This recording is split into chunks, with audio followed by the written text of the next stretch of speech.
Okay, let's finish the last bit of retirement planning. And I'm going to give you this an overview, and then the very last segment on retirement, we'll explore each bucket. But I'm going to propose to you three buckets in retirement. Three. You have one of them that has guarantees in it. Whatever the asset is, it's going to guarantee income the rest of your life, whatever years you pick. Let me give you an example of something that's guaranteed, called Social Security. Once you start drawing, that check comes in every month the rest of your life. So there's your guaranteed bucket. Second, you have a bucket that's called variable, meaning that the results of the earnings on the assets inside that bucket are variable. We don't know what they're going to be. And that balances off your guaranteed bucket. Now, for most of us, I don't know about you guys, but for me, I want to know I got a check every month in my mailbox because I got to have some standard of living from the guaranteed checks.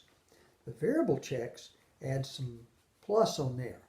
For instance, if you have good stock markets like we have robust markets right now, maybe your account would grow so much that you could take some profits out and pay cash for a card. Remember, we're talking about retirement buckets here. You're retired, and so we have to pay attention to the budget.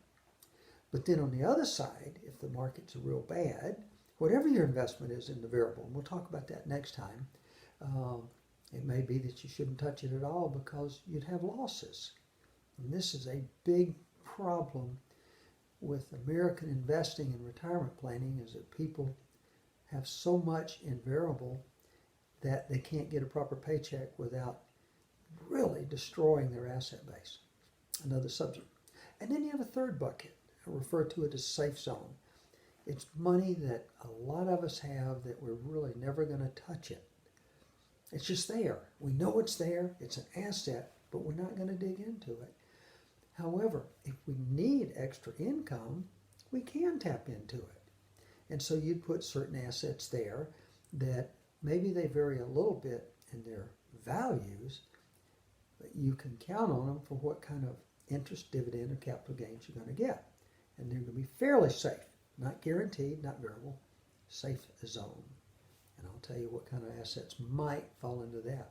You put those three together, your entire portfolio could be divided into three buckets. It's that simple. We'll explore more.